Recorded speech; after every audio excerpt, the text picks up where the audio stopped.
আজকে আমরা করব দ্য স্বামী অ্যান্ড মাদার ওরশিপের পার্ট 4। তাহলে চলো বেশি কথা না বাড়িয়ে ডাইরেক্ট পড়ায় ঢুকি। ইউসি তুমি দেখবে I can not but believe that there is somewhere a great power, যে কোথাও একটা রয়েছে একটা মহান শক্তি। কিসের শক্তি? That things of herself as feminine, যেটা হচ্ছে নারী শক্তি। আর একটা কি and called Kali and mother, এবং মা, অর্থাৎ যেটা নারী শক্তি সেটাই মা কালী, সেটাই তোমার মা, অর্থাৎ মা কালী, মা নারী শক্তি, যাবতীয় এক। অ্যান্ড আই বিলিভ, এবং আমি বিশ্বাস করি ইন ব্রাহ্মণ। ব্রাহ্মণ বলতে ব্রাহ্মণ নয় রে বাবা, ব্রাহ্মণ বলতে ব্রহ্ম, ব্রহ্ম মানে সত্য। Too but it is not always like that, কিন্তু আমি কি, উনি নিজে বলছে, কিন্তু আমি কি আগে এগুলো বিশ্বাস করতাম, মানে আমি কি আগে কালীকে বিশ্বাস করতাম? It is not multitude of cells in the body that make up the personality, the many brain centers, not the one that produce consciousness। অর্থাৎ দেখো এই লাইনটা খুব ভালো করে বোঝো। কি বলে যে আমাদের বডিতে অনেকগুলো সেল নিয়ে যেমন আমাদের বডি গঠন হয়, সেল বলতে কোষ, অনেকগুলো সেল নিয়ে যেমন আমাদের বডি গঠন হয়, ঠিক তেমনই অনেক ঠাকুর নিয়ে, তা তুমি যাকেই মা বলো, যাকেই শিব ঠাকুর বলো, যাকেই কৃষ্ণ বলো, এই সব কিছু নিয়েই ব্রহ্মের সৃষ্টি, অর্থাৎ এরাই সত্যি, এরাই সব।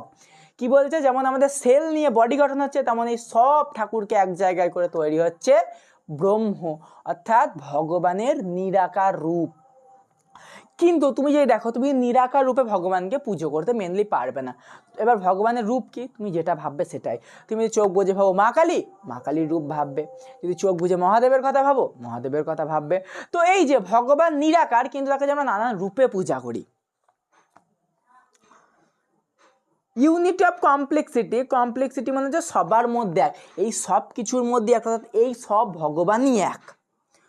জাস্ট সো এই নয়, and why should it be different with ব্রাহ্মণ, এবং এইটার সঙ্গে ব্রাহ্মণের ডিফারেন্টটা কি? ব্রাহ্মণ বলতে ব্রহ্মর, ইট ইজ ব্রাহ্মণ, এটাই ব্রহ্ম। ইট ইজ দ্য ওয়ান, এটাই একমাত্র সত্য। And yet it is good to, এবং এটাই ভালো। অর্থাৎ এইখানে মেনলি বলছে যে অনেক ঠাকুর নিয়ে গঠিত আমাদের এই যেটা দেবলোক বলা যায়, কিন্তু কি বলতো, আমাদের বডি যেমন অনেক সেল নিয়ে গঠিত, তেমন আমাদের এই ঠাকুর যেটা, সেটা অনেক ভগবান নিয়ে ব্রহ্মটা গঠিত। তাই এখানে মেনলি বলছে যে অনেক ঠাকুর নিয়ে ব্রহ্ম গঠিত। এই পাড়ায় এইটুকু আছে। নেক্সট পাড়ায় কি আছে? সিমিলারলি, ঠিক একইভাবে, he had return from a pilgrim in Kashmir saying, pilgrim বলতে পুণ্যার্থী, যখন সে একজন পুণ্যার্থী ফিরছিলেন, অর্থাৎ হি হ্যাড রিটার্ন, সে ফিরছিলেন পূর্ণ করে ইন কাশ্মীর থেকে, সেইং সে বলল, this goods are not merely symbols, অর্থাৎ ভগবানের হয়তো কোনো রূপ নেই বা চিহ্ন, মেনলি ভগবানের কোনো রূপ নেই। They are the forms that the bhaktas have been, they are the forms that the bhaktas have been, অর্থাৎ ভক্তরা যেটা ভাববে তিনি সেটাই। তুমি চোখ বন্ধ করে, যেটা বললাম, তুমি যদি চোখ বন্ধ করে ঠাকুরের কথা ভেবে মা কালীকে ভাবো, তোমার মাথায় মা কালী আসবে। যদি শিব ঠাকুর ভাবো, শিব ঠাকুর আসবে। তাই তিনি বলছেন ভগবানের নির্দিষ্ট কোনো রূপ নেই, তুমি তাকে যেভাবে পুজো করবে, যেভাবে ভাববে, সেটাই তার রূপ। আর কি বলছে, and it is told of Shri Ramakrishna, এটাকে বলা হয়েছিল শ্রী রামকৃষ্ণকে, that he would sometime speak, যে সে কিছু সময় বলেছিল কামিং আউট অফ সমাধি। এটা কি? এটা টোল্ড অফ শ্রী রামকৃষ্ণকে বলেছিল, দ্যাট হি সামটাইম স্পিক, যেটা সে কিছু সময় বলতো কামিং আউট অফ সমাধি, সমাধি থেকে এসে, অর্থাৎ ধ্যান থেকে। অফ দ্য পাস্ট এক্সপিরিয়েন্স, তার পূর্ব অভিজ্ঞতা থেকে। The soul that dwelt within him, who came as Ram as Krishna as Jesus dwells here, অর্থাৎ যেই রাম সেই কৃষ্ণ সেই যিশু। And then would at playful turning to his chief disciple, এবং তিনি তার যে মুখ্য শিষ্য তার দিকে ঘুরে কি বলল, but not your Vedanta since Naren, এই কথাগুলিকে তুমি তোমার বেদ দিয়ে মেলাতে যেও না নরেন। রামকৃষ্ণদেব কি বলছে, আমরা জানি বিবেকানন্দ ডাকনাম নরেন ছিল, কি বলছে যে নরেন, তুমি এই কথাগুলো তোমার বেদ দিয়ে মেলাতে যেও না, তুমি কিচ্ছু মিল পাবে না, বেদে এর সঙ্গে কোনো মিল নেই, তুমি এগুলো ভাব দিয়ে মেলাও, তুমি ঠাকুরকে বেদের সঙ্গে মিলিয়ে কিন্তু পাবে না, যুক্তির সাথে মিলিয়ে পাবে না। Thus we are admitted to glimpses, glimpses মানে ঝলক, অফ দ্য স্ট্রাগল মানে সমস্যা, that goes on the great souls. আচ্ছা, এখানে গ্রেট সোলস বলতে মেনলি মানুষকে বোঝাচ্ছে যারা গ্রেট ম্যান, মহান মানুষ। For the correlation and the mutual adjustment of the different realization of different times, অর্থাৎ এখানে বলছে যে বিভিন্ন সময় বিভিন্ন মুনি বিভিন্ন কিছু, অর্থাৎ অনেক সময় অনেক মুনির অনেক কিছু মনে হতো। ওই কথা আছে না যে নানা মুনির নানা মত, এইরকম বিভিন্ন সময় বিভিন্ন মুনির অনেক কিছু মনে হতো। কারোর মনের মতো গড এক্সিস্ট করে, কারোর মনে হতো গড এক্সিস্ট করে না, কেউ বিলিভ করতো কেউ করতো না। তো নানা জনের নানা রকম মত ছিল, কেউ মেনলি কালী পুজো করতো, কেউ মেনলি শিব ঠাকুরের, কেউ রাধাকৃষ্ণের। তোমরা জানো যে রাধাকৃষ্ণের পুজো অনেক মানে বহু পুরনো যুগের পুজো। তো কেউ মা কালীর, কেউ রামের, যে যার মন পুজো করতো, অর্থাৎ ওই যে নানা মুনি নানাজনকে মানত। On the one side of the mother, on the other side of ব্রাহ্মণ। এই লাইনটা ভীষণ ইম্পর্টেন্ট। একদিকে মা অর্থাৎ মা কালী, আর একদিকে Brahman, and on the other side Brahman. We are reminded of Swami's own words. আমার মনে আছে স্বামী আমাকে বলেছিলেন তার নিজের ওয়ার্ড, হার্ড লং এগো, যেটা আমরা অনেক আগে শুনেছিলাম। The impersonal God seen through the miss scenes of personal, অর্থাৎ ভগবান সর্বত্র জ্ঞানী, ভগবানই সব। In truth, it might well be that two ideas could be reconciled মানে সম্মিলিত, that reconciled অর্থাৎ it might truly, এই দুটো আইডিয়াই এক, অর্থাৎ দুটোই এক, অর্থাৎ যেই কি এখানে কি বলছে উনি যে একদিকে ব্রহ্ম একদিকে মা কালী, উনি কনফিউজ হয়ে যাচ্ছেন। তারপরে কি বলছে, বোথ কনসেপ্ট, দুটো কনসেপ্টসই could not be equally true, হয়তো অ্যাট দ্য সেম টাইম, ঠিক একই সময় হয়তো দুটো কনসেপ্ট তুমি মেলাতে পারবে না, বা দুটো কনসেপ্ট এক নয়। কি কনসেপ্ট? ওই যে ব্রহ্মার মা, মাস্ট বিকাম ব্রাহ্মণ অর্থাৎ ব্রহ্মরা, অর ব্রাহ্মণ দ্য মাদার, অর্থাৎ কি মাস্ট বিকাম ব্রাহ্মণ, প্রথমে ব্রাহ্মণ, অর ব্রাহ্মণ দ্য মাদার, ব্রহ্মই মা। One of the two must melt into the other, অর্থাৎ একটার মধ্যেই, এই দুটোর মধ্যেই একটার সঙ্গে একটা মেশানো। ধরো তোমাকে যদি আমি বলি দুধ থেকে জল আলাদা করো, পারবে না। বা জল থেকে দুধ আলাদা করো, পারবে না। তো এই যে দুটোকে তুমি যদি মিলিয়ে দাও, তুমি বুঝতে পারবে না কোনটা ব্রহ্ম কোনটা মা, সেটাই বলতে যে দুটোকে মেশানো।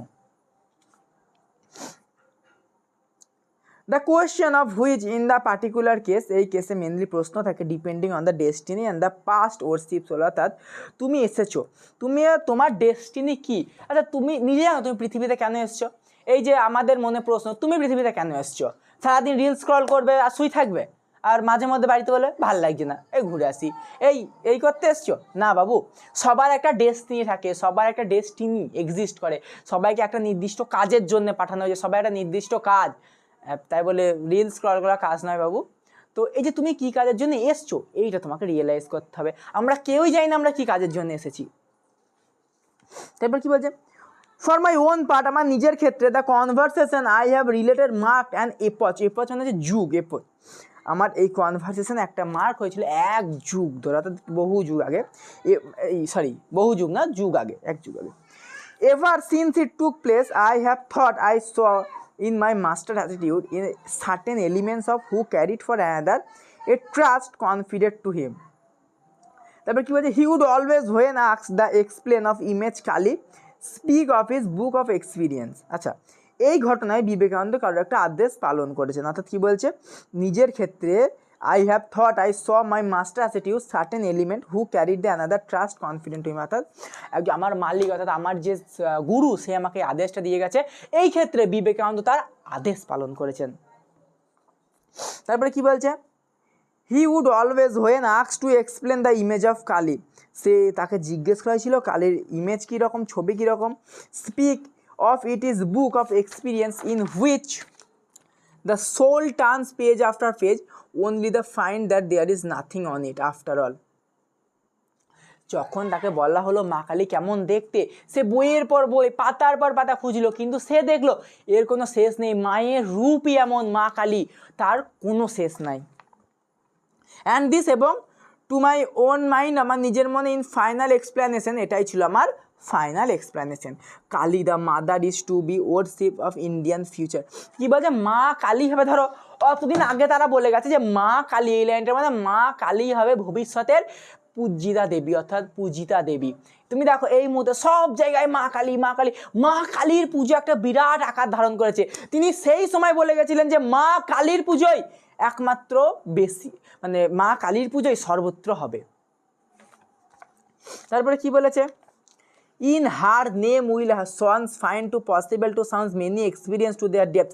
এই তার নামকে নিয়েই, তার মহিমাকে নিয়েই তার যে সন্তান, তার যে ভক্তরা আরও গভীরে যাবে। অ্যান্ড ইয়েট, এবং ইন দ্য এন্ড, শেষে their hearts will return of ancient wisdom. Ancient wisdom মানে সনাতনী জ্ঞান। তুমি দেখো সর্বপূর্ব ধর্ম আমাদের ধর্ম মতেও বা যেগুলো আমাদের যে ধর্মগ্রন্থগুলো রয়েছে সব মতেই সব থেকে পুরনো ধর্ম সনাতন ধর্ম। তাহলে এই যে এখান থেকে তোমার সনাতন ধর্মের যে জ্ঞানের আবির্ভাব হবে। And each man will know, এবং প্রতিটা মানুষ জানবে when his hours comes that will life was but as a dream.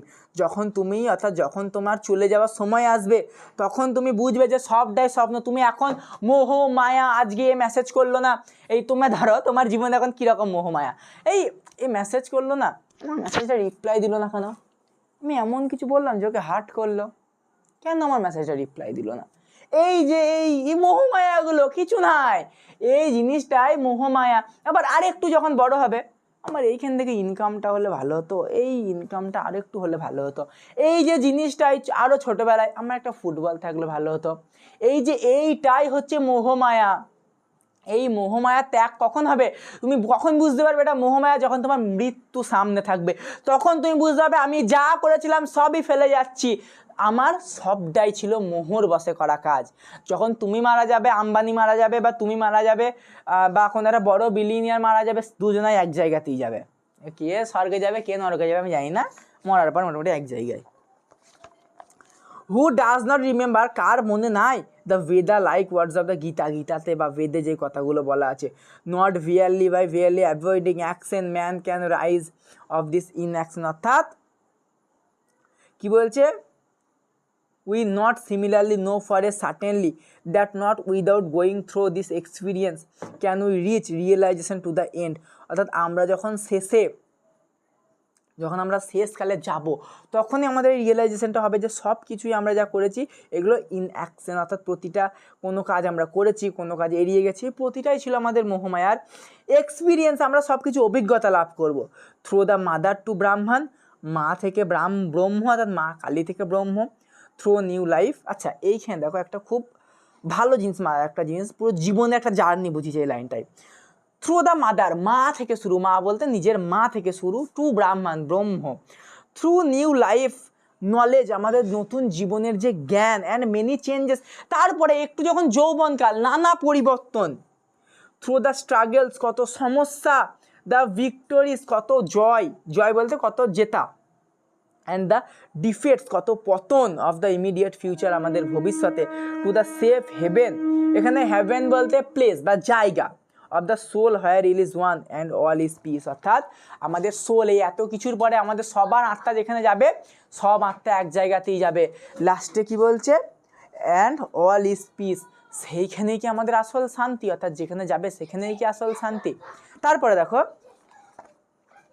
As I look more and more, যত আমরা আরও দেখব closely into the life of the great teacher whom I have followed, I see each day the growing clearness. আমরা যত আমাদের টিচারকে follow করব, আমরা আরও কী করব, আই সি, আমি দেখব, উইথ গ্রোয়িং ক্লিয়ারনেস, আরও পরিষ্কারভাবে বেড়ে ওঠা। এখানে কী বলছে, নিবেদিতা বলছে আমি যত আমার টিচার অর্থাৎ বিবেকানন্দকে ফলো করবো, দেখবো বেড়ে ওঠা। How he himself was turning the pages of book, experience, তার অভিজ্ঞতার যে বই, and that it was the only when he had come to the last word that he would lie back while a child in the arms of his mother to be wrapped the last into supreme revelation, supreme revelation হচ্ছে মহান একটা জ্ঞান, knowing that all this was but a dream। কি বলছে, অর্থাৎ ও যখন আমরা দেখব যে আমরা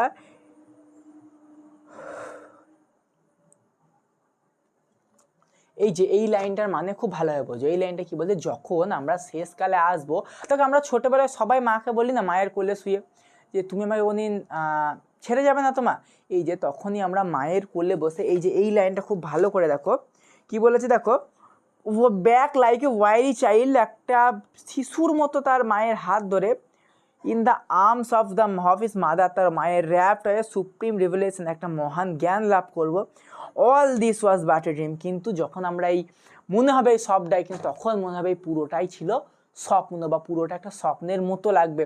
তুমি যখন মেনলি এখানে মারা যাবে, তারপর তো তোমার কিছুই নেই, অর্থাৎ তুমি কি বলছি, তুমি বেঁচে থাকছো, তুমি যতক্ষণ বেঁচে থাকছো ভালো কাজ করো। তোমরা একটা ভালো কাজ করতে বললে না না না আমি করবো না, ভালো এই আমার এটা করে দিস তো, না গো না আমার কাজ আছে, ওখানে একটা কাজ আছে, হবে না, এইটা নয়, তুমি ভালো কাজ করো, যত দিন বেঁচে আছো ভালো জন্যে করো।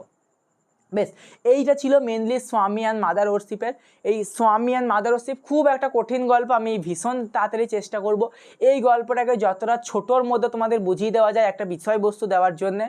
তো দেখা হচ্ছে আবার পরের ভিডিওতে, আজকের জন্য এইটুকুই।